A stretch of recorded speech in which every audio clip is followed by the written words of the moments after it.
म्हणजे मी माझ्या क्लायंटलाही सांगतो की कुंडली हा तुमचा एक्सरे आहे. तुमच्या कुठल्या बॉडी पार्टमध्ये प्रॉब्लेम होणार, तुमच्या आयुष्यात कुठल्या गोष्टीमुळे प्रॉब्लेम होणार किंवा कुठला इव्हेंट तुमच्या आयुष्यात होणार हे तुमचं कुंडली तुम्हाला सांगत असते. आता शुक्ल पक्ष जो आहे तो आपण प्रभू श्रीरामांवरून पाहतो. म्हणजेच काय, त्या 15 दिवसांमध्ये शुक्ल पक्षामध्ये जन्माला येणाऱ्या मुलांची स्वभाव कुठे ना कुठेतरी प्रभू श्रीरामांसारखा असतो. म्हणजेच कसा, शांत, संयमी, कुणाला मॅनिप्युलेट करत नाहीत, आपलं काम एक काम, ह्या गोष्टीसारखा हा स्वभाव त्यांचा असू शकतो. बरोबर. मी तुम्हाला सांगतो, भद्रा तिथी त्यांच्यासाठी भरपूर इम्पॉर्टंट आहे. भद्रा तिथी शेअर मार्केट तशीच भद्रा तिथीवरती जर तुमच्या शेअर मार्केटमध्ये जे काम करणाऱ्या लोकांनी जर बघितलं तर त्यांनी डे कॅन्डल लावली, डे कॅन्डल, तर त्यांना दिसून येईल की त्या दिवशी पूर्ण दिवसाची जी कॅन्डल होती ती रेड कलरची होती. म्हणजेच काय, त्या दिवशी शेअर मार्केट पडायचे चान्सेस जास्त असतात. बरं. भद्रा तिथीला जर तुमचे शेअर मार्केटवाले जर कोण असतील, काम करत असतील शेअर मार्केटमध्ये, त्या लोकांनी गुगलवर जाऊन भद्रा तिथी टाका प्रत्येक महिन्याची, त्या तारखा घ्या आणि तुम्ही बॅकटेस्ट करा आणि इन फ्युचर तुम्हाला त्या तिथी कामाला येते. राजकारणी त्यांचं भविष्य कुंडलीवरून ठरवू शकतात की त्यांनी पैसा टाकायचा या इलेक्शनमध्ये की नको टाकायचा. काय ज्यावेळी ते फॉर्म भरतात, ठीक आहे, राजकारण्यांना फॉर्म भरायसाठी किंवा तुम्हाला एखादी कोर्ट केस रजिस्टर करायचं आहे, त्याच्यासाठी सगळ्यात इम्पॉर्टंट तिथी मी सांगतो ती आहे जया तिथी. ज्या लोकांच्या कुंडलीमध्ये चंद्रग्रह वृषभ राशीमध्ये आहेत त्या लोकांकडे पैसाच संपत नाही. तो तुम्हाला असा नाही कळणार, त्यासाठी तुम्हाला कुंडलीचं ॲनालिसिस करावं लागेल. 100% ॲनालिसिस. एक्झॅक्टली. कुंडलीमध्ये जर तुमच्या गव्हर्नमेंट जॉबचा योग आहे का हे पहिलं तुम्ही चेक करायला पाहिजे. तुमच्या कुंडलीमध्ये कॉम्पिटेटिव्ह एक्झाम पास करायचा 2 हाऊसेस आहेत, ठीक आहे. 6व्या घरावरून आपण जॉब बघतो. 6व्या घराचा संबंध जर 11व्या घरासोबत येत असेल तरच तुम्ही कॉम्पिटेटिव्ह एक्झाम पास होता, नाही तर नाही. त्याच्यासोबत तुमची दशा पद्धती ही तुमच्यासाठी काम करणारी पाहिजे. आता तुम्ही पुण्यात राहता, काही डॉक्टर तुमच्या इथं बघत असाल की त्यांच्याकडे पेशंटच येत नाही, आणि काही डॉक्टर असे ज्यांना 12 रात्री 1 वाजेपर्यंत घरी जायला वेळ नाही. बरोबर. मग असं का, ते पण डॉक्टर आहेत, हे पण डॉक्टर आहेत, त्यांनी पण डिग्री घेतले सेम युनिव्हर्सिटीनं कुठल्या तरी, त्यांनी पण डिग्री. मग असं का, ह्याचं कारण तुमच्या कुंडलीत लपलेलं आहे. जर तुमच्या कुंडलीमध्ये सूर्य आणि मंगळचा संबंध जर येत असेल तर तुम्ही डॉक्टरकडे गेलं पाहिजे. सर, इंजिनिअरिंग आता भरपूर मुलांचं असं चाललं आहे की इंजिनिअरिंगला जातील आता मुलं 12वी नंतर, तर ब्रांच कोणती घ्यायची ही आपल्याला कळेल. 100% ब्रांच कळेल. त्याच्यामध्ये कसं असतं, मानसिक, शारीरिक आणि आर्थिक ह्या त्रासातून बाहेर पडायसाठी तुम्हाला ॲस्ट्रॉलॉजी खूप मदत करते. पण तुम्हाला कसं आणि कुणाकडे जायचं हे तुम्हाला माहीत पाहिजे. पण नॉनव्हेजमध्ये चिकन, मटन आणि फिश हे असे पार्ट येतात, तर हेही ॲस्ट्रॉलॉजिकली असं सांगितलं जातं का की काही लोकांना हे चांगले असू शकतात, काही लोकांना हे खराब असू शकतात. पण जर तुमच्या कुंडलीमध्ये गुरुग्रह जर तुमचे चांगले असतील. Hello guys and welcome to banter with Chetan. मित्रांनो, आज आपल्यासोबत आहे अविनाश सर. सर नमस्ते. नमस्ते सर. मित्रांनो, प्रत्येकाला आयुष्यात अडचणी येतात. त्या अडचणी पार करण्यासाठी आपण भरपूर साऱ्या गोष्टी करून बघतो. कुणी कोणत्या देवाची प्रार्थना करतं, तर कुणी घरातली वास्तू चेंज करतं, भरपूर गोष्टी आपण करतो. पण ॲक्च्युअल ही गोष्ट केल्यामुळे तुमच्या आयुष्यात हा फरक पडेल. पैसा नाही आहे तर पैसा येईल, कर्जात बुडले तर कर्जातून बाहेर या, लग्न होत नाही आहे तर लग्न होईल, हेल्थ खराब आहे तर हेल्थ चांगली होईल. हे कसं होईल ते आज आपल्याला सांगणार आहे अविनाश सर. आणि कुंडली किती इम्पॉर्टंट असते एखाद्याच्या आयुष्यामध्ये, ते सगळ्या गोष्टी अतिशय व्यवस्थितपणे आज आपल्याला सर सांगणार आहे. तर सर, तुमचं स्वागत आहे परत एक वेळा आपल्या चॅनलवर. नमस्कार. श्री स्वामी समर्थ, श्री शंकर महाराज. मी अविनाश. स्वामी कृपेवरून किंवा गुरुकृपेमुळे मी ॲस्ट्रॉलॉजीच्या मार्फत लोकांची सेवा करतोय, लोकांना त्यांच्या प्रॉब्लेममधून बाहेर यायसाठी मदत करतोय, आणि ह्या गोष्टी करताना मला खूप आनंद वाटतो. तसेच मी तुमच्या प्रत्येक व्ह्यूअरला गॅरंटी देतो, जर तुम्ही हा पॉडकास्ट संपूर्ण पाहिला तर तुमचा ॲस्ट्रॉलॉजीबद्दलचा रिस्पेक्ट वाढेल, ॲस्ट्रॉलॉजीमधला तुमचा इंटरेस्ट वाढेल, आणि तुमच्या प्रत्येक प्रश्नाचं उत्तर तुम्हाला ह्या पॉडकास्टमध्ये सापडेल. कसं काय तुम्ही इतकी गॅरंटी देऊ शकतात सर? काय ॲस्ट्रॉलॉजी, काय कुंडली, कसं काय तुम्ही इतकं कॉन्फिडेंटली बोलू शकतात? सर, कसं आहे ना, कुंडली म्हणजे मी माझ्या क्लायंटलाही सांगतो की कुंडली हा तुमचा एक्सरे आहे. तुमच्या कुठल्या बॉडी पार्टमध्ये प्रॉब्लेम होणार, तुमच्या आयुष्यात कुठल्या गोष्टीमुळे प्रॉब्लेम होणार किंवा कुठला इव्हेंट तुमच्या आयुष्यात होणार हे तुमचं कुंडली तुम्हाला सांगत असते. फक्त ते तुम्हाला फाइंड आउट करता येणं गरजेचं आहे. बरोबर आहे. ठीक आहे. तर कुंडली म्हणा किंवा पंचांग म्हणा, ह्या गोष्टी आपल्या ज्या ऋषीमुनीने आपल्याला दिलेल्या आहेत, हा जो आपला अमूल्य ठेवा आहे आपल्या सनातन धर्माचा, त्याचा आपण पुरेपूर फायदा घेतला पाहिजे आणि आपल्या आयुष्यातले प्रॉब्लेम आपण कमी केले पाहिजे. सर, कुंडलीवरून काय काय गोष्टी समजू शकतात, तुम्ही काय सांगाल? सर, कुंडलीमध्ये कसं आहे, तुमच्या आयुष्यातले प्रत्येक इव्हेंट हे तुमच्या कुंडलीमध्ये लिहिलेले आहेत. म्हणजे तुमचा जन्म कुठे होणार, तुमच्या आयुष्यामध्ये तुम्ही शिक्षण कुठलं घेणार, त्याच्यानंतर तुम्ही करिअर कशामध्ये करणार, तुमचं लग्न होणार, अरेंज मॅरेज होणार की लव्ह मॅरेज होणार, त्याच्यानंतर तुमच्या लग्नानंतर तुमचे काही प्रॉब्लेम होणार आहेत का तुमचं लग्न हे सक्सेसफुल राहणार आहे, त्याच्यानंतर तुम्हाला मुलं होणार आहेत का, ते मुलांचं भविष्य, त्याच्यानंतर तुमचे हेल्थ इश्यू, ते शेवटपर्यंत तुमचा जोपर्यंत शेवट होत नाही, हे सगळे इव्हेंट तुमच्या कुंडलीमध्ये लिहिलेले असतात. फक्त ते इव्हेंट कंप्लीट व्हायसाठी दशा हा एक पार्ट आहे कुंडलीमध्ये. ज्या ज्या वेळी त्या ग्रहाची दशा येते त्यावेळी त्या ग्रहाचे रिझल्ट तुम्हाला भेटायला चालू होतात. म्हणजे काय की तुमचे इव्हेंट ठरलेले आहेत, त्याचे एक्झिक्युशन कोण करतं, तर ती दशा करते. आणि मग महादशा काय, महादशा आणि दशेमधला काय फरक आहे? एकूण 5 प्रकारच्या दशा आहेत. ठीक आहे. एक महादशा, अंतरदशा, प्रत्यंतरदशा, प्राणदशा आणि सूक्ष्मदशा. ठीक आहे. महादशा असते ती प्रत्येक ग्रहाची मोठी असते. कुठल्या ग्रहाची 6 वर्ष असते, कुठल्या ग्रहाची 19 वर्ष असते, कुठल्या ग्रहाची 18 वर्ष असते. त्याच्यानंतरचा कमी पार्ट येतो, तो येतो अंतरदशेचा, ती 2 वर्ष 2.5 वर्ष या टाईपची असते. त्यानंतर प्रत्यंतरदशा येते, ती महिन्यांची असते. ओके. ठीक आहे. नंतर त्यानंतर येते प्राणदशा, सूक्ष्मदशा येते काही दिवसांची असते आणि प्राणदशा ही 1 ते 2 दिवसांची येते. म्हणजेच काय की आपला पूर्ण फॉर्मॅट ठरलेला आहे, प्रत्येक इव्हेंट तुमच्या आयुष्यातला ठरलेला आहे, त्याचं एक्झिक्युशन तुमचे दशाही करत असते. बरोबर आहे. दशा म्हणजे तुमचा येणारा वेळ, तुमचा वेळ कशी येणार आहे, कुठला ग्रह तुमच्या कुंडलीतला चांगला असेल तर तुम्हाला चांगली फळं भेटणार आहेत, एखादा ग्रह तुमच्या कुंडलीतील तुमचा शत्रू ग्रह असेल तर तुम्हाला त्या ग्रहा रिलेटेड प्रॉब्लेम तुमच्या आयुष्यात त्या दशेमध्ये येतो. ओके. तुम्ही बघितलं असा की काही लोकांचं आयुष्य एकदम पहिल्यांदा चांगलं असतं, सडनली काही वर्षानंतर त्यांचं डाऊनफॉल येतो, किंवा अपोजिटही होतं. म्हणजे काही लोकांचं पहिल्यांदा डाऊनफॉल असतो, नंतर त्यांचं अपग्रेडेशन व्हायला चालू होतं. म्हणजेच काय की त्यांचं टायमिंग चेंज होतं. Timing change in the sense काय आहे की त्यांची दशा चेंज होते. बरोबर. सर, व्यक्तीचा स्वभाव आपण कसा ओळखावा, म्हणजे एखाद्या कुंडलीवरून आपण एखाद्याचा स्वभाव कसा आहे हे ओळखू शकतो का? सर, स्वभावाचं कसं आहे ना, स्वभाव ओळखायला आपण इन डिटेलमध्ये सुद्धा ओळखू शकतो, किंवा एक शॉर्ट मध्ये तुम्हाला मी एक शॉर्ट फॉर्म्युला सांगतो. ओके. आपल्या महिन्यामध्ये 2 पक्ष असतात. एक असतो शुक्ल पक्ष आणि दुसरा असतो कृष्ण पक्ष. ओके. ठीक आहे. शुक्ल पक्ष म्हणजेच काय, अमावस्येपासूनचे पुढचे 15 दिवस म्हणजे पौर्णिमेपर्यंतचे, ह्याला म्हणतात शुक्ल पक्ष. ओके. आणि पौर्णिमेपासून ते अमावस्येपर्यंत येणारे 15 दिवस म्हणजे कृष्ण पक्ष. आता शुक्ल पक्ष जो आहे तो आपण प्रभू श्रीरामांवरून पाहतो. म्हणजेच काय, त्या 15 दिवसांमध्ये शुक्ल पक्षामध्ये जन्माला येणाऱ्या मुलांची स्वभाव कुठे ना कुठेतरी प्रभू श्रीरामांसारखा असतो. म्हणजेच कसा, शांत, संयमी, कुणाला मॅनिप्युलेट करत नाहीत, आपलं काम एक काम, ह्या गोष्टीसारखा हा स्वभाव त्यांचा असू शकतो. बरोबर. आणि ह्याच्याच उलट कृष्ण पक्षामध्ये जी मुलं जन्माला येतात त्यांचा स्वभाव प्रभू श्रीकृष्णांसारखा आपण पाहतो. म्हणजेच कसा, खट्याळ, खोडकर हा, किंवा मॅनिप्युलेट करणे, साम दाम दंड भेद. बरोबर. जे आपण पाहिले त्या गोष्टी त्या मुलांच्या स्वभावामध्ये कुठे ना कुठेतरी येतात. बरोबर आहे. सर, आता आपण कुंडली बघतो तेव्हा त्याच्यात तिथी वगैरे हे अजून काही पार्ट येतात, तर त्या पार्ट बद्दल आजपर्यंत आपण पॉडकास्टवर चर्चा केली नाही, तर ते तुम्ही सगळं डिटेलमध्ये समजवा. तुम्ही जो बोललात ना सर, हा प्रश्न अतिउत्तम आहे आणि ह्याच्यासाठी आपल्याला पंचांगामध्ये ह्या सगळ्या गोष्टी आपल्याला येतात. पंचांग म्हणजे काय? पंचांग ह्या शब्दामध्ये त्याचा अर्थ आहे पंच अंग, म्हणजेच पंचांग. याच्यामध्ये 5 अंग आहेत. कुठले आहेत तर तिथी, वार, नक्षत्र, करण आणि योग, ह्या 5 अंगांचं मिळून तयार होतं ते पंचांग. बरं. आपण जर पंचांगामध्ये जर डिटेल बघायचं झालं तर पहिली येते तिथी. तिथीमध्ये पण 5 तिथी आहेत. नंदा तिथी, भद्रा तिथी, जया तिथी, अपूर्णा तिथी आणि पूर्णा तिथी. ठीक आहे. आता नंदा तिथी म्हणजे कुठल्या तिथी असतात, त्याच्यामध्ये प्रथमा, षष्ठी, एकादशी. भद्रामध्ये द्वितीया, सप्तमी, द्वादशी. त्याच्यानंतर येते जया तिथी, तृतीया, अष्टमी, त्रयोदशी.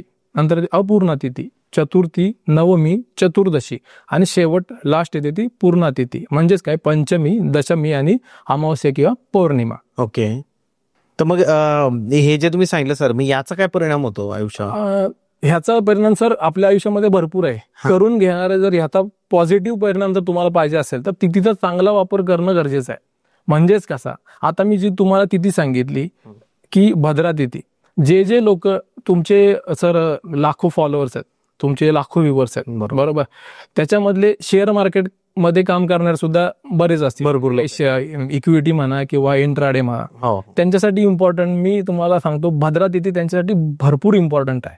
भद्रा तिथी शेअर मार्केट कशी सर?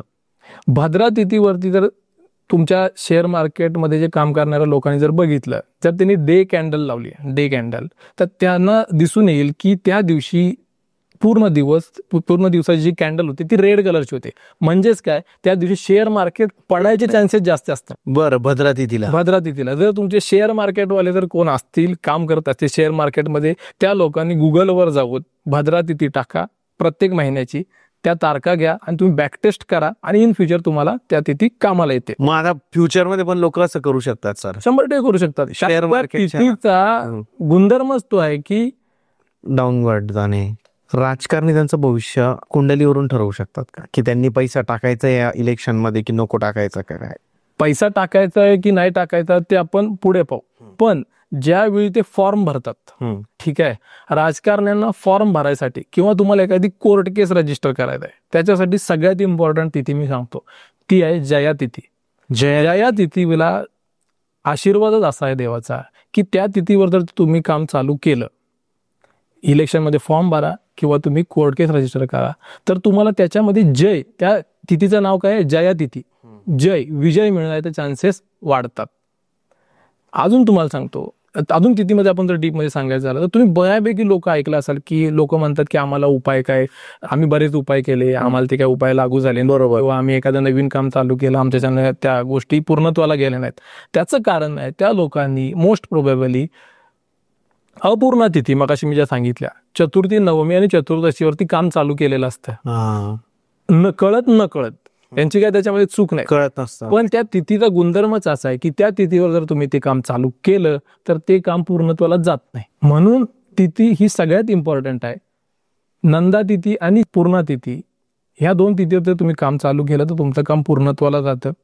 अपूर्णावर नाही जात, अपूर्णावरती काम जातच नाही, जयावर जातं, जयावरती जातं. भद्रा असेल तर डाऊनवर्ड आहे, डाऊनवर्ड शेअर मार्केटसाठी इम्पॉर्टंट. एक्झॅक्टली. सर, एखाद्याच्या आयुष्यात आपण बघतो की आधी खूप प्रॉब्लेम चालू होते आणि नंतर मग त्या म्हणजे असं स्लो आयुष्य चालू होतं आणि नंतर मग एकदम अप आला आणि तो खूप श्रीमंत बनून गेला, किंवा एखादा अतिशय वर होता मग खाली येऊन गेला. तर योग आपण म्हणतो की याच्या आयुष्यात राजयोग होता. सर, काय हे योग काय?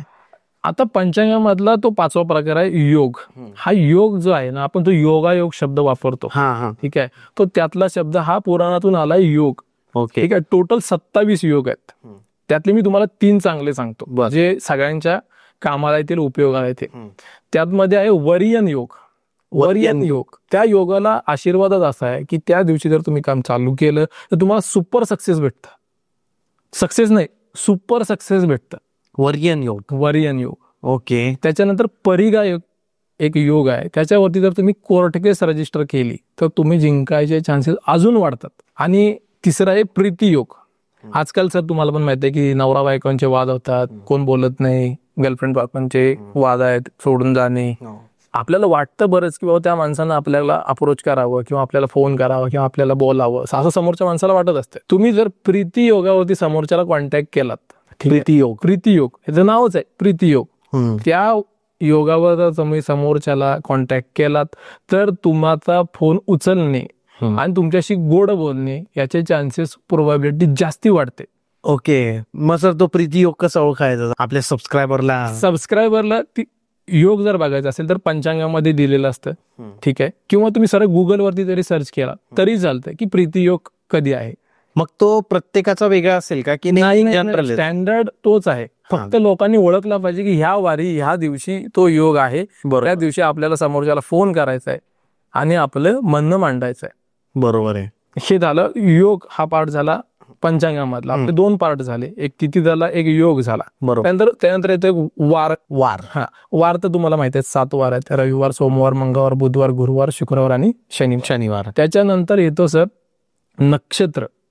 सगळ्यात इम्पॉर्टंट पार्ट ॲस्ट्रॉलॉजीमध्ये पंचांगामध्ये आहे तो आहे नक्षत्र. नक्षत्र ही बरंच काम करतात, नक्षत्रावरती सगळ्या गोष्टी अवलंबून असतात. ओके. आता हे नक्षत्र किती आहे तर टोटल 27 नक्षत्र आहेत. ते कसे ते पण मी तुम्हाला सांगतो. 9 ग्रह आहेत, प्रत्येक ग्रहाचे 3, 9 गुणिले 3 इज इक्वल टू 27. 27 नक्षत्र आपल्याकडे आहेत.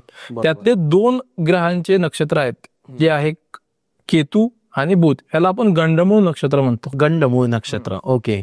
तर त्याचं कारण काय माहितीये का, ह्यालाच का म्हणायचं तर एक दशा पद्धती आहे आपल्याकडे, ठीक आहे. ती चालू होते केतूवर. केतू, शुक्र, सूर्य, चंद्र, मंगळ, राहू आणि गुरु, शनी आणि बुध.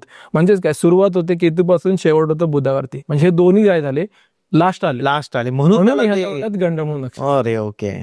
आणि ह्या नक्षत्रावरती आता ह्याच्यामध्ये 6 नक्षत्र आली. केतू ग्रहाची 3 आणि बुध ग्रहाची 3. आता केतूची कोणती तर अश्विनी, मघा आणि मूळ, 3 नक्षत्र आली केतूची.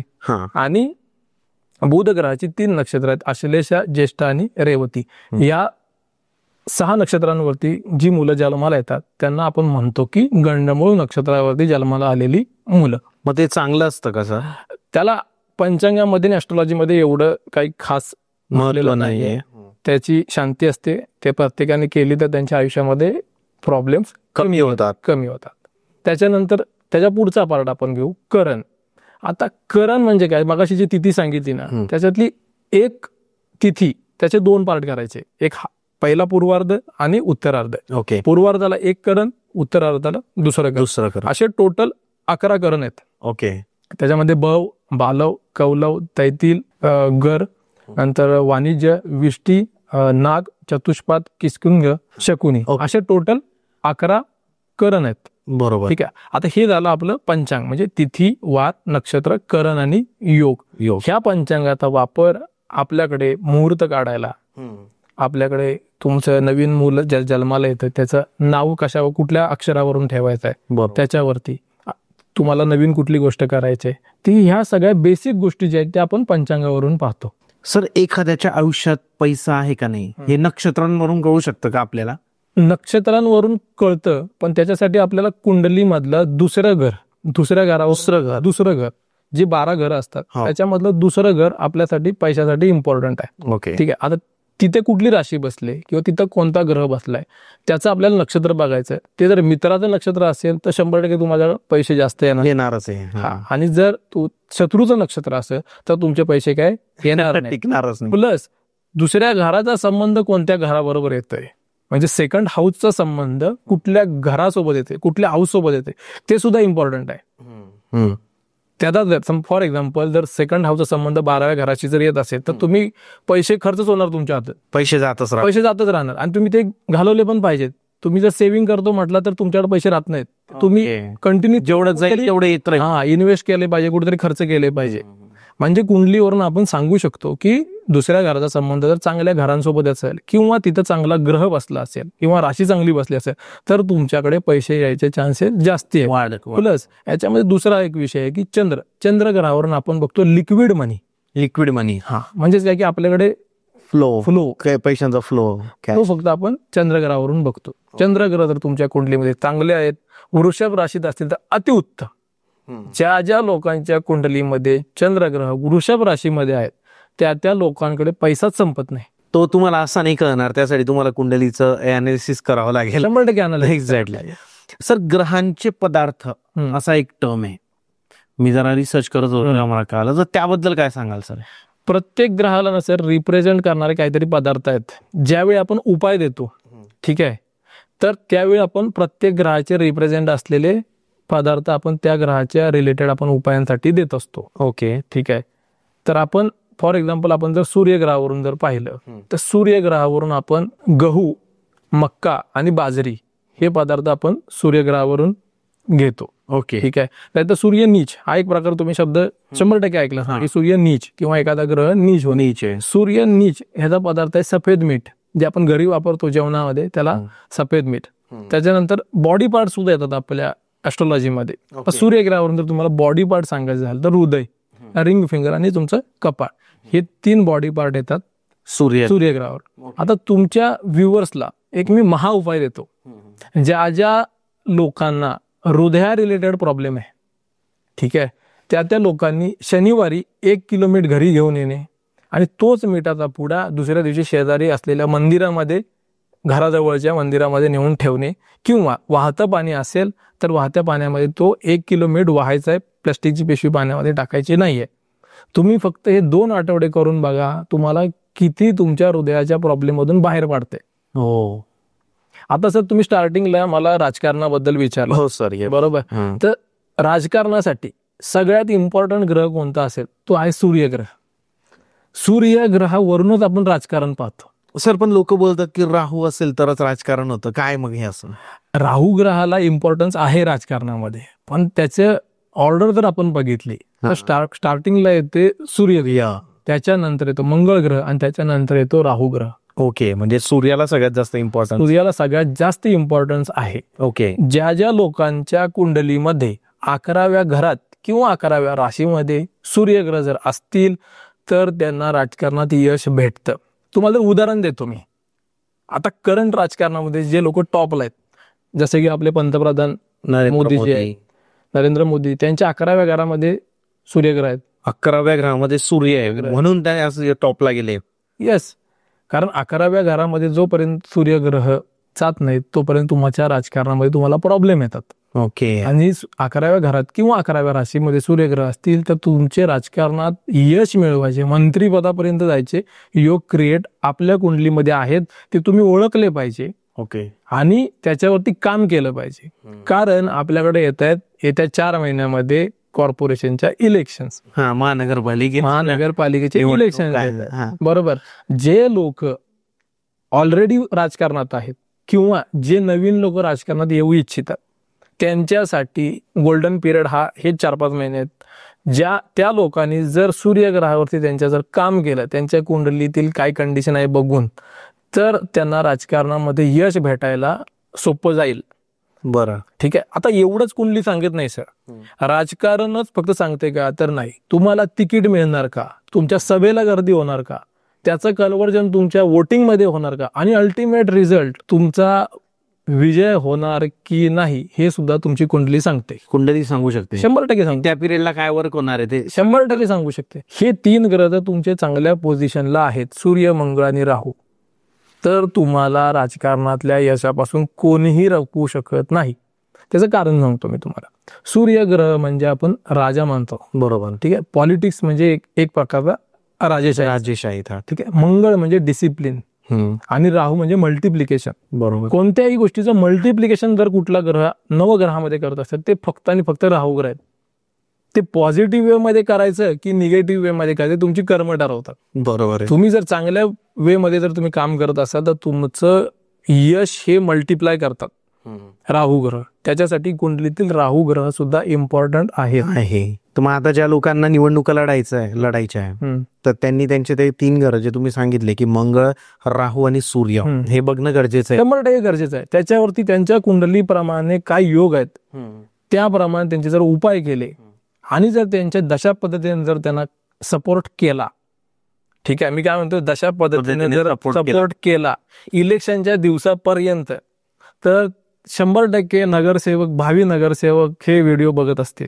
आणि सर, जर कोणाची पत्रिका वीक असेल तर त्याला तुम्ही उपाय देऊ शकता का? म्हणजे एखाद्याला बनायचंच आहे, समजा एखादा व्यक्ती बघतोय आणि तुम्ही त्याची कुंडली बघितली आणि त्याच्यात असं दिसलं की याचे चान्सेस कमी आहे, तर तुम्ही त्याचे ते ग्रह मजबूत करण्यासाठी काही उपाय देऊ शकाल का? 100%. कारण कसं आहे, आपण जे उपाय देतो हे सगळे सात्विक उपाय आहेत, ठीक आहे. हे सात्विक उपायांमध्ये आपण ग्रहां रिलेटेड जे पदार्थ आहेत, आता जसं मी तुम्हाला सूर्यग्रहांच्या रिलेटेड मी 3-4 पदार्थ सांगितले, बरोबर, ठीक आहे. जसे की गहू आहे, मक्का आहे, बाजरी, ह्या रिलेटेड पदार्थांचा वापर आपण त्यांच्या ग्रह पॉझिटिव्हिटी करायसाठी करत असतो. ओके, ठीक आहे. त्यांचे ग्रह पॉझिटिव्ह झाले आणि जर त्यांना तशा पद्धतीने सपोर्ट केला तर तेही 100% जिंकू शकतात, होऊ शकतं.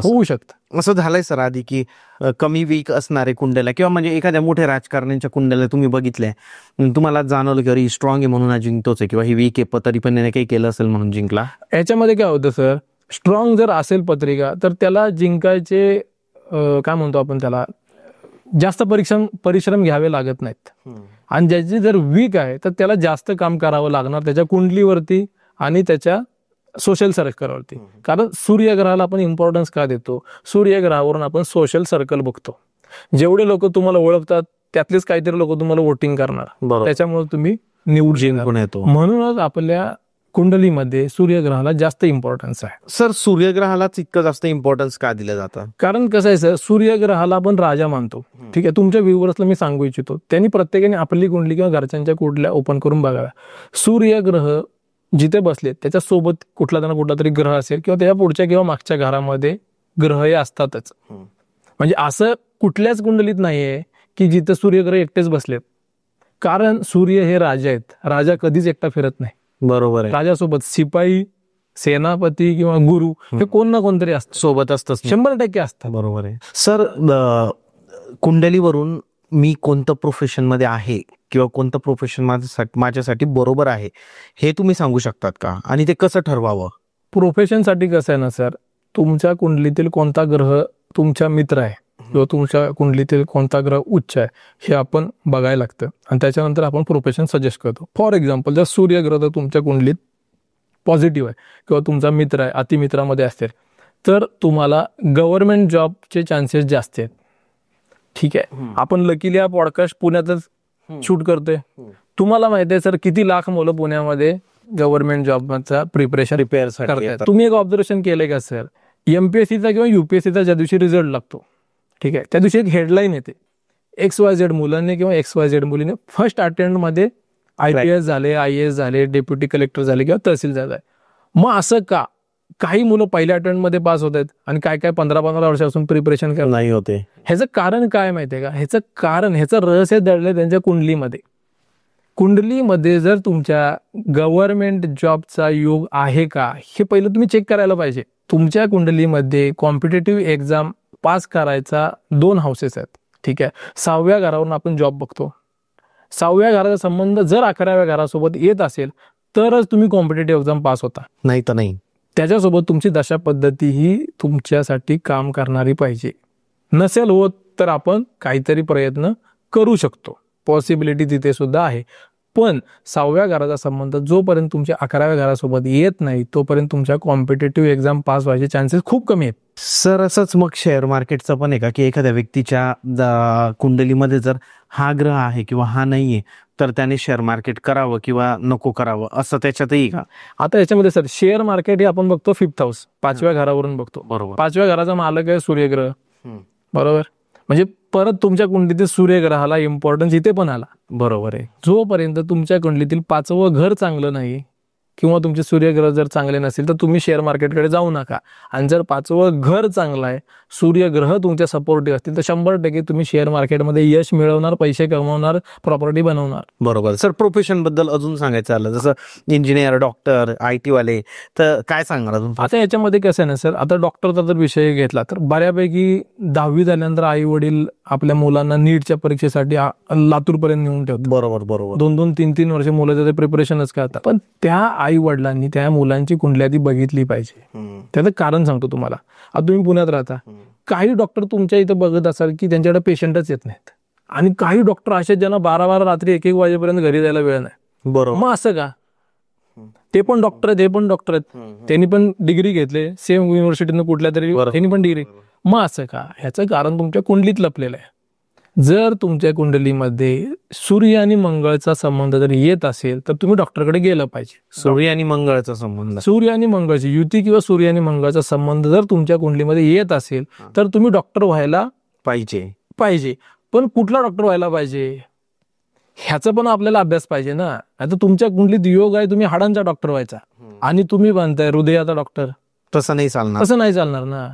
त्याचं उदाहरण देतो. सूर्य मंगळचा संबंध जर बुध ग्रहासोबत आला तर तुम्ही चाइल्ड स्पेशालिस्ट किंवा डेंटलकडे जायला हरकत नाही. ओके. सूर्य मंगळचा संबंध शुक्र ग्रहासोबत आला तर तुम्ही स्किन स्पेशालिस्ट व्हायला पाहिजे, गायनेकॉलॉजिस्ट व्हायला पाहिजे किंवा किडनी रिलेटेड डॉक्टर तुम्ही व्हायला पाहिजे. गुरु ग्रहांशी जर संबंधित असेल तर तुम्ही लिव्हर रिलेटेड डॉक्टर व्हायला पाहिजे. ओके. जर राहू रिलेटेड काहीतरी संबंधित असेल तर तुम्ही अॅनेस्थेशिया स्पेशालिस्ट व्हायला पाहिजे. आणि जर केतू ग्रहासोबत जर संबंधित असेल तर तुम्ही 100% सर्जन व्हायला पाहिजे. इतकं डीप आहे सर शास्त्र? 100% डीप आहे. हे डीप आहे म्हणजे ज्या लोकांना माहित नाही त्यांच्यासाठी डीप आहे. पण हे फॉर्म्युले त्यांचा संबंध कशा पद्धतीचा आहे, पॉझिटिव्ह आहे की निगेटिव्ह आहे, ह्याचाही अभ्यास आपला झाला पाहिजे, जेणेकरून समोरच्याला आपण कन्सल्ट करताना बरोबर कन्सल्टेशन झालं पाहिजे. देऊ शकतो. सर, इंजिनिअरिंग आता भरपूर मुलांचं असं चाललंय की इंजिनिअरिंगला जातील आता मुलं 12वी नंतर, तर ब्रांच कोणती घ्यायची ही आपल्याला कळेल त्याच्यात? 100% ब्रांच कळते. त्याच्यामध्ये कसं असतं, मेकॅनिकल म्हणा किंवा इलेक्ट्रिकल म्हणा, ह्याच्यासाठी आपण मंगळ आणि शनी महाराजांची युती बघतो किंवा संबंध बघतो. त्यांचा संबंध नक्की कोणत्या ग्रहाशी येतोय त्याच्या रिलेटेड आपण त्यांना सांगू शकतो की या ब्रांचला आता. अजून एक इंटरेस्टिंग तुम्हाला एक संबंध सांगतो. शनी महाराजांचा आणि राहू महाराजांचा जर संबंध तुमच्या कुंडलीमध्ये डायरेक्ट येत असेल किंवा इनडायरेक्टली येत असेल, तर तो माणूस IT क्षेत्रामध्ये, AI आता जे करंट चालू आहे त्याच्यामध्ये 110% पॉझिटिव्ह वे मध्ये तो काम करतो. अक्षरशः गुगलमध्ये म्हणा किंवा मोठ्या कंपन्यांमध्ये IT क्षेत्रामध्ये तो माणूस काम करू शकतो. ओके. असं प्रत्येक ग्रहाच्या कोणत्या ग्रहाशी संबंध येतोय याच्यावरून आपण प्रोफेशन म्हणजे कोणत्या ब्रांचला जायला पाहिजे, कोणतं प्रोफेशन सजेस्ट करायला पाहिजे हे आपण सांगू शकतो. एक्झॅक्टली. सर, गुरु हा एक ग्रह आहे, त्याला असं म्हटलं जातं की हा सगळ्यात रिस्पेक्टेड ग्रह आहे पूर्ण कुंडली मधला, तर तो कसा? सर, कसं आहे ना, याच्यामध्ये गुरुग्रह हे जे आहेत, ठीक आहे, हे देवता ग्रह आहेत, ठीक आहे, हे शुभ फळ देतात.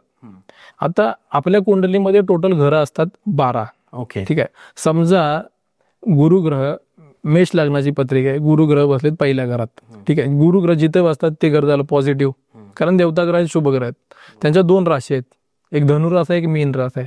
ते 2 ग्रह पॉझिटिव्ह झाले. गुरुग्रहांच्या दृष्ट्या आहेत 3, 5, 7 आणि 9. 5वी दृष्टी, 7वी दृष्टी आणि 9वी दृष्टी. म्हणजे हे टोटल 6 घरं, 12 घरातले 6 घरं गुरुग्रह पॉझिटिव्ह करतात. ओके. म्हणजे अर्धी कुंडली तुमची गुरुग्रह पॉझिटिव्ह करतो. म्हणून गुरुग्रहांना जास्त रिस्पेक्ट आपल्या ज्योतिषशास्त्रामध्ये आहे. प्लस तुम्हाला सांगतो, गुरुग्रहांची दिशा आहे नॉर्थ ईस्ट. नॉर्थ ईस्ट म्हणजे मराठीत सांगायचं आलं तर ईशान्य दिशा. बरोबर. हे जर कोरिलेट केलं तर बऱ्यापैकी लोक काय म्हणतात की मंदिर कुठं असावं घराचं, ईशान्य दिशेला असावं. का असावं, तर गुरुग्रहांची ती दिशा आहे, पवित्र दिशा आहे, शुभ दिशा आहे. त्याच्यासोबत वास्तूमध्ये वास्तुपुरुषाचा जो डोकं येतं ते सुद्धा ईशान्य दिशेला, म्हणून ईशान्य दिशेला हे केलं. म्हणजे ऍस्ट्रोलॉजी प्लस वास्तूचा तुम्ही इथे कॉम्बिनेशन आहे. या सगळ्या गोष्टी इंटरकनेक्टेड आहेत. ठीक आहे. याचा संबंध कुठे ना कुठेतरी आपल्याला पण ह्या गोष्टींचा वापर आपल्याला समजून पॉझिटिव्ह वे मध्ये करून घ्यायचा आहे. ठीक आहे. आता गुरुग्रहांच्या रिलेटेड जर आपण अजून डीप मध्ये सांगायचं झालं तर गुरुग्रहांचे मी पदार्थ सांगतो. तर हळद आहे, केसर आहे, तुमची चणा डाळ आहे किंवा पिकलेल्या केळी आहेत, पिवळ्या कपडा आहे, तर हे आपण पदार्थ गुरुग्रहांवरतून आपण पाहतो. हा बॉडी पार्ट जर बघायचा तर लिव्हर जे आहे ते आपलं ते गुरुग्रहांवरतून पाहतो. ज्या ज्या लोकांच्या कुंडलीमध्ये 7व्या घरात किंवा 7व्या राशीत, 8व्या घरात किंवा 8व्या राशीत जर गुरुग्रह असतील तर त्या लोकांना लिव्हर रिलेटेड डायरिया किंवा कावीळ ह्या गोष्टी व्हायचे चान्सेस वाढतात. प्लस त्या लोकांच्या घरामध्ये कोण ना कोणतरी माणूस असा असतो ज्याला अस्थमा रिलेटेड इश्यू असतो. Asthma related. हा, बरोबर. हे आपण गुरुग्रहांवरून सांगू शकतो. आणि जर प्रोफेशन जर तुम्ही म्हणला तर प्रोफेशन मध्ये सगळ्याच गोष्टींमध्ये गुरुबळ असल्याशिवाय तुमची कामं होत नाहीत. प्लस ज्या मोठ्या बँका आहेत त्या पण आपण रिप्रेझेंट करतो गुरुग्रहावरूनच आपण ह्या गोष्टी पाहतो. जे लोक मोठ्या बँकांमध्ये मोठ्या पोझिशनवरती आहेत, मोठ्या पोझिशनवरती, त्या लोकांचा गुरुग्रह 100% पॉझिटिव्ह मध्ये असणार त्यांच्या कुंडलीमध्ये. अदरवाईज ते बँकेत मोठ्या पोझिशनवर जाऊच शकत नाही. जे लोक कन्सल्टिंगचे पैसे घेतात, म्हणजे कन्सल्टिंग तुम्हाला चांगले काही कंपन्यांमध्ये कन्सल्टेशन मध्ये वापरतात किंवा गव्हर्नमेंटमध्ये कन्सल्टिंग मध्ये काहीतरी काम, त्या सर्व लोकांचा गुरुग्रह हे पॉझिटिव्ह वे मध्येच असतात. अदरवाईज ते कन्सल्टिंग करू शकत नाहीत. जे लोक टीचर आहेत, शिक्षक आहेत, प्रोफेसर आहेत, ह्याही लोकांचा गुरुग्रह अतिउत्तम असतो. म्हणून ते त्या पोझिशनवरती जाऊन बसलेले असतात. ठीक आहे. सर, तुमच्या हातात मला भरपूर अंगठ्या दिसत आहेत वेगवेगळ्या प्रकारच्या, तर याचा तुम्ही त्या का घातल्या आहेत आणि काय त्याचं महत्व आहे आणि तुमच्या लाईफवर खरंच इम्पॅक्ट होतोय का त्याचा? आता ह्या ज्या अंगठ्या आहेत सर, आता ह्यातल्या 2 अंगठ्या ज्या आहेत हे जेमस्टोन आहेत. ठीक आहे. एक संबंध बनवलेला आहे. हे 2 आहे ते जेमस्टोन आहे. जेमस्टोन एक संबंध बनवलेली एक आहे अंगठी. संबंध बनवायचा एक प्रोसेस आहे आपल्या कुंडलीमध्ये, जे आपण योग म्हणतो ना, ते एक योग बनवलेला आहे. एंगेजमेंट रिंग आहे सर. नाही, ही आहे ही एंगेजमेंट रिंग आहे आणि हे 2 जेमस्टोन आहे. ओके. आता तर तुम्ही एक ऑब्झर्व केला असेल, बऱ्यापैकी लोकांच्या हातात तुम्हाला 2 अंगठ्या दिसतात. एक असते पाचू आणि एक असतो पुष्कराज. हो, पुष्कराज तर सर्रास सगळ्यांच्या हातात. त्याचं कारण माहित आहे तुम्हाला? बुध ग्रहाचा जो आपण पाचू बघतो, बुध ग्रह कोणत्याही ग्रहासोबत दुश्मनी घेत नाही. बुध ग्रह आणि गुरु ग्रहासोबत दुसरे कुठले ग्रह दुश्मनी घेत नाही. ओके. म्हणून त्या 2 अंगठ्या बऱ्यापैकी लोक वापरतात. आता ह्या माझ्या अंगठ्या, ती केतू रिलेटेड आणि एक मंगळ रिलेटेड. माझ्या कुंडलीत माझी जेमस्टोन द्यायची पद्धत किंवा वापरायची पद्धत अशी आहे की माझ्या कुंडलीतील पॉझिटिव्ह ग्रह कोणते आहेत जे मला सपोर्ट करतात, त्यांच्या मी अंगठ्या घालतो. मी तुम्हाला विचारतो सर, जर तुम्ही बाहेर कुठे गेलात, ठीक आहे, आणि तुम्हाला जर काही प्रॉब्लेम आले, समजा गाडीमध्ये इश्यू आला किंवा पैशांचा काही इश्यू आला, तर तुम्ही पहिला फोन कुणाला करता? मित्राला करता की घरी फोन करता? मित्राला करतो. बरोबर. मित्रालाच का करतो आपण? कारण मित्र लगेच क्विक ऍक्शन घेऊ शकतो. बरोबर. तो संबंध आपल्याला ऍस्ट्रॉलॉजी मध्ये वापरायचा आहे. हे माझे मित्र आहेत ऍस्ट्रॉलॉजी मधले. बरं. हे मला सपोर्ट करणारे आहेत. हे जोपर्यंत मी यांना माझ्या आयुष्यात वापरत नाही तोपर्यंत मला प्रॉब्लेम राहणार. ज्या दिवशी मी यांना वापरायला चालू केलेत, मला खूप पॉझिटिव्ह रिझल्ट भेटलेत. ह्याच्या आधी पण माझ्या ह्या अंगठ्या होत्या, आता ह्या मी थोड्याशा अपग्रेड करून चांगल्या कॅरेटच्या वापरल्यात. तुम्हाला पटणार नाही, ह्या अंगठ्या घालून फक्त आज 15 दिवस झालेत मी आज तुमच्यासोबत पॉडकास्ट करते. आपलं पॉडकास्ट लोकांना आवडतोच. 100% आवडणार. हा कॉन्फिडन्स आहे. 100% कॉन्फिडन्स आहे. हे कॉन्फिडन्स द्यायचं सुद्धा काम काय होतं, बऱ्याच वेळी आपण डे टू डे लाईफमध्ये उपाय कधी कधी करत नाही, तर त्यावेळी आपल्याला ह्या अंगठ्यांचा, ह्या जेमस्टोनचा वापर होतो. बरोबर आहे. ठीक आहे. कारण आपल्याला एक सपोर्ट सिस्टम भेटते. आपले मित्र आपल्या सोबत आहेत. आपल्याला कोण समोरून आपले शत्रू आपल्यावर हावी होत नाहीत. बरोबर आहे. त्यासाठी आपण ह्या अंगठ्या वापरतो. अजून एक विचारायचं आहे की तुम्ही गंध लावलाय, तो भगव्या कलरचा लावलाय, बरोबर, याच्या मागे काही रिझन आहे का सर? 100% आता भरपूर लोक पाहत असतील ते पण भगव्या कलरचं लावतील, पण तसं नाही. तसं नाही. तुम्ही मला ऑफ द कॅमेरा असं याच्या मागचं शास्त्र सांगितलंय. आता तुम्ही आपल्या प्रेक्षकांना आता ऑन कॅमेरा मी सांगतो. याच्यामध्ये कसं आहे की आपला कोणता ग्रह, आता हे जो ऑरेंज कलरचा लावलेला आहे, ह्याचा मागे सुद्धा एक ग्रह आहे. ठीक आहे. तर तो मला इथे आणून ठेवायचा, जेणेकरून त्या ग्रहाचा मला पॉझिटिव्ह रिझल्ट घ्यायचा आहे. काही लोक गळ्यात दोरा बांधतात, काही लोक हातात दोरा बांधतात, काही लोक पायात दोरा बांधतात, वेगवेगळ्या कलरचे पण वापरतात. म्हणजेच काय, आपण कुंडलीमध्ये आपण काही योग नसतात. ठीक आहे. काही योग आपल्याला क्रिएट करावे लागतात. जसं मी अंगठी घातली, हा सुद्धा एक मी योग क्रिएट केलाय. हे जे टिळा लावलाय, हा सुद्धा मी एक योग क्रिएट केलेला आहे. तर तो कसा केलाय सर? म्हणजे काय नाहीये आणि ते आपण आणलंय? ऍक्च्युली कसं आहे ना सर, याच्यामध्ये कसं असतं, तुमच्या कोणत्या घरामध्ये कोणती राशी बसले ते आपल्याला बघायचं असतं. ओके. आणि दुसरी, आपल्याला जो ग्रह आहे तो त्या घरामध्ये आणि त्या राशीमध्ये कम्फर्टेबल असलेला ग्रह बघायचा. फॉर एक्झाम्पल, पहिल्या घरामध्ये, पहिल्या राशीमध्ये सूर्यग्रह उंचीचे आहेत. ठीक आहे. तर मी सूर्यग्रहण रिलेटेड लावलेला आहे. हा सूर्यग्रहण मी उंच केलेलं आहे माझ्या कुंडलीमध्ये. बरोबर. जे काही निगेटिव्ह वे मध्ये मला रिझल्ट भेटत होते ते मला पॉझिटिव्ह वे मध्ये कन्वर्ट करायसाठी मी तो योग क्रिएट केलेला आहे. आणि सर, मोराचं पीस त्याबद्दल जर सांगायचं झालं तर? आता मोराचं पीस याच्यामध्ये असं काही जास्त मोठं लॉजिक नाही, मला आवडतं. ओके. म्हणून ते मी लावले, काहीतरी वेगळं डिफरंट. सर, आपण बघतोय की सगळ्यात मोठा प्रॉब्लेम आहे आजकाल लग्न. लोकांचे लग्न होत नाही आहे किंवा लग्न होऊन पण प्रॉब्लेम्स येत आहेत. तर हे इश्यू काय येतात सर सध्या? ऍक्च्युली सर, याच्यामध्ये 2 टाईपचे आपण प्रॉब्लेम बघू शकतो. एक तर लग्न न होणं आणि लग्नानंतरचा इश्यू. बरोबर. आता लग्नच होणे नाही, त्याच्यासाठी आपण कुंडलीतलं 7वं घर बघतो. 7व्या घरावरून लग्न आणि लग्न रिलेटेड गोष्टी आपण 7व्या घरावरून बघतो. 7व्या घराचा संबंध 11व्या घराशी जर आला तर तुमचं लग्न ठरायचे योग वाढतात. ठीक आहे. आणि लव्ह मॅरेजचे पण काही कुंडलीमध्ये आपल्या योग असतात. ओके. तर लव्ह मॅरेज होणार की नाही, जर आज तुम्ही गुगल जरी केलं तर तुम्ही सर्च करा, त्याच्यामध्ये आपल्याला दिसून येतं की लव्ह मॅरेजचे डायव्होर्स वर्षे योग, म्हणजे डायव्होर्स जास्त होते as compare to arrange marriage. मग असं काय होतंय, लग्नाच्या आधी तर तुमचं जास्त पटत होतं, त्याच्याशिवाय राहू शकत नाही, ह्याच्याशिवाय राहू शकत नाही, मग अचानक तुम्हाला असं काय झालं की त्यांना सोडायची इच्छा राहून गेली. म्हणजेच काय, तुमच्या कुंडलीमध्ये, मुलाच्या कुंडलीमध्ये किंवा मुलीच्या कुंडलीमध्ये किंवा दोघांच्या कुंडलीमध्ये डायव्होर्सचे योग होते, फक्त तुम्ही ते प्रेमामुळे बघितले नाही आणि तुम्ही तुमच्या आयुष्यामध्ये प्रॉब्लेम क्रिएट करून घेतलात. बरोबर आहे. बरोबर. आणि लग्न, समजा लग्नानंतरचे प्रॉब्लेम्स असते ते कोणत्या प्रकारचे असतात, पटत नाही किंवा मुलाच्या किंवा मुलीच्या आई वडिलांचा इंटरफेअर त्यांच्या आयुष्यामध्ये फॅमिली जास्त होतं. तर हे सुद्धा आपल्याला आयडेंटिफाय आपण करू शकतो.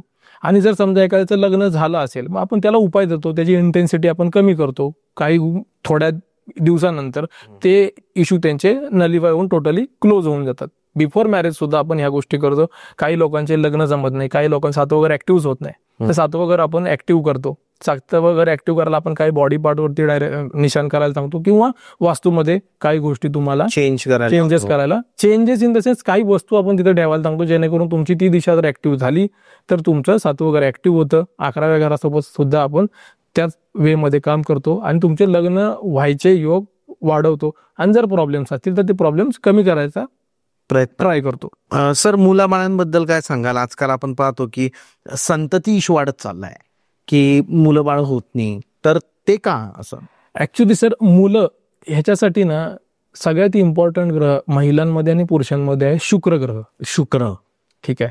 कारण शुक्र ग्रह यांच्यावरून आपण महिलांची रिप्रोडक्टिव्ह सिस्टीम पाहतो. त्यांना पिरियड इश्यू असतो किंवा रिप्रोडक्टिव्ह सिस्टम रिलेटेड इश्यू असो, ते आपण शुक्र ग्रहावरून पाहतो. प्लस महिलांमध्ये अजून एक ग्रह इम्पॉर्टंट आहे रिप्रोडक्टिव्ह सिस्टम मध्ये, जो आहे बुध ग्रह.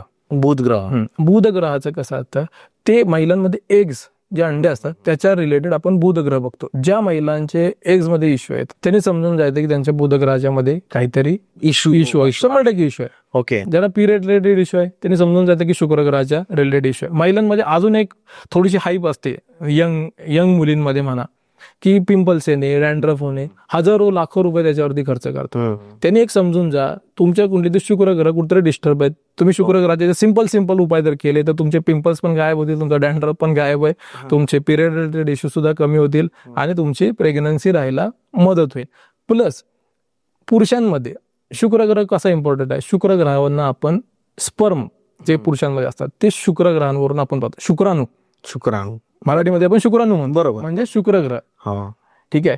ज्या पुरुषांचे स्पर्म काउंटच कमी आहे किंवा त्याच्यामध्ये काही इश्यू आहे, त्यांनी समजून जायचं की त्यांच्या शुक्र ग्रहामध्ये काहीतरी प्रॉब्लेम आलेला आहे.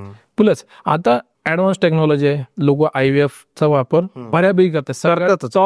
जर मेडिकल क्षेत्रामध्ये काय असेल तर ते IVF. मला एक सांगा सर, लाखो रुपये देऊन लोक खर्च करतात IVF, पण असं आहे का की 100% त्याचा रिझल्ट आहे? नाही.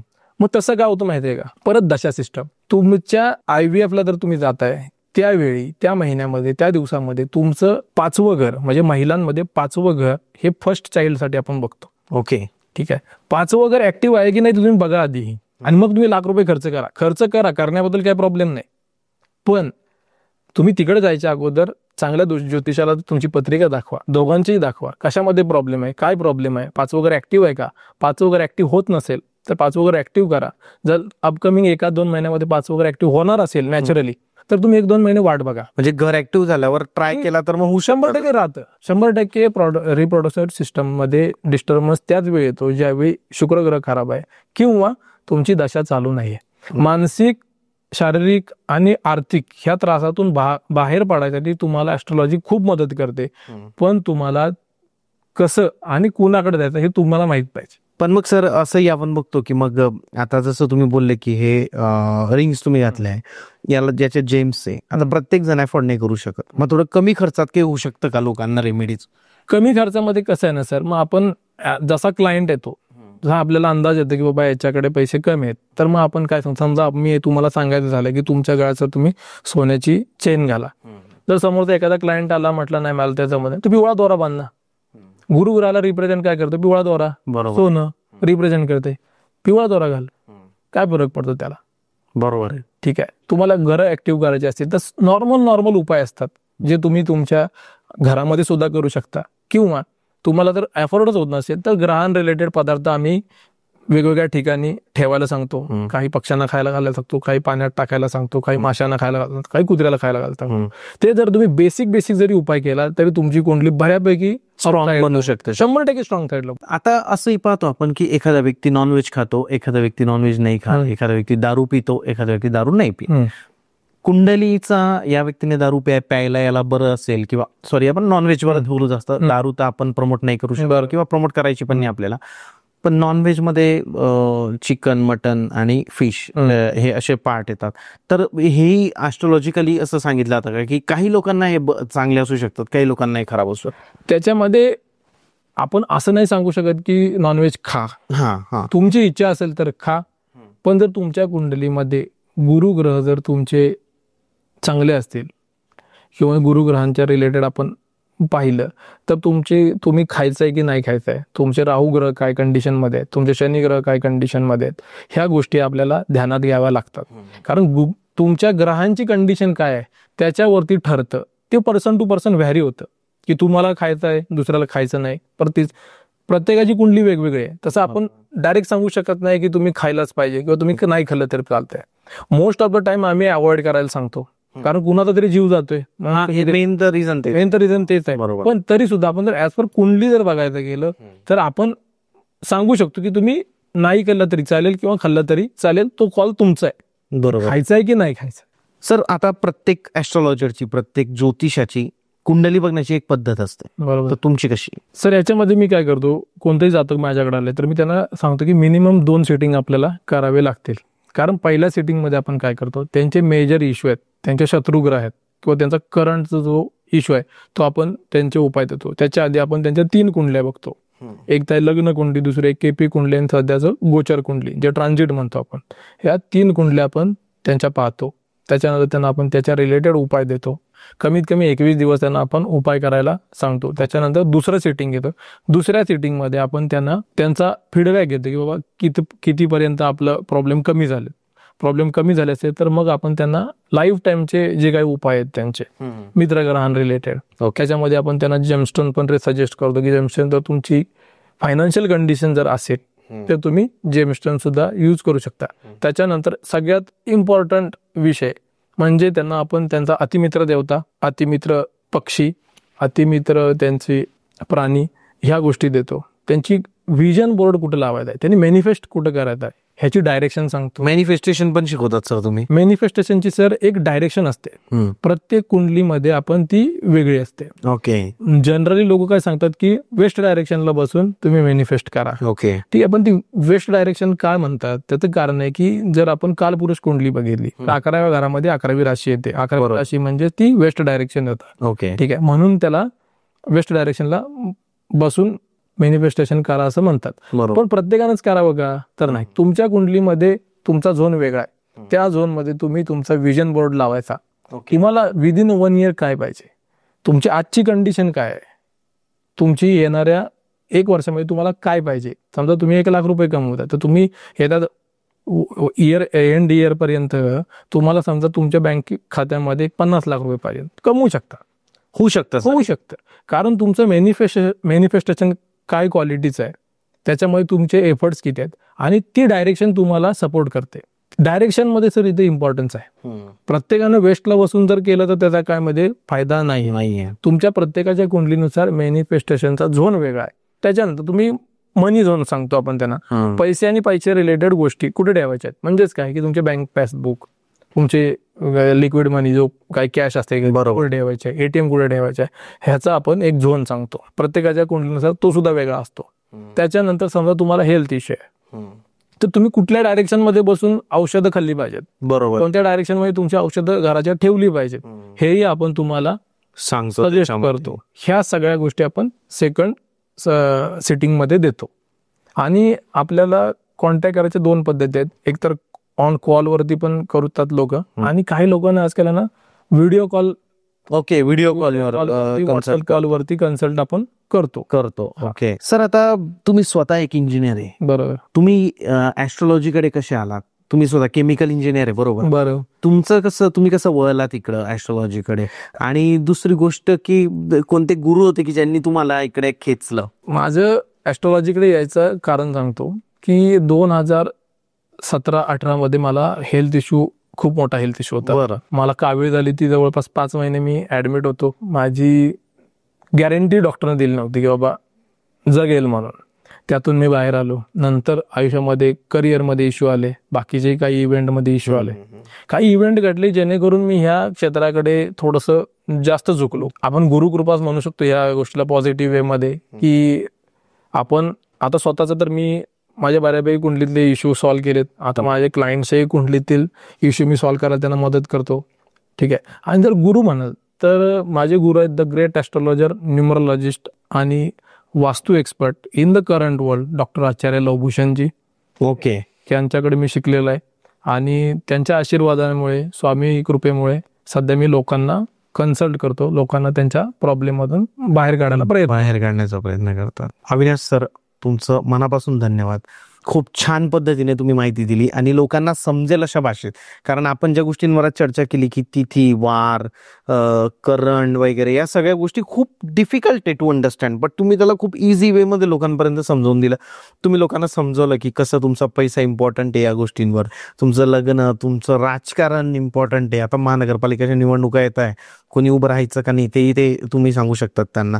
तर तुमचं खरंच मनापासून धन्यवाद सर. आणि ज्या लोकांना तुमच्यासोबत कन्सल्ट करायचं आहे तर तुमचा नंबर काय द्याल? माझा नंबर आहे 9619590606. या नंबरवरती तुम्ही व्हॉट्सअप कॉल करा, व्हॉट्सअपला मेसेज करा, तुम्हाला विदिन 1 डे तुम्हाला त्याचा रिप्लाय येऊन जाईल. सर धन्यवाद.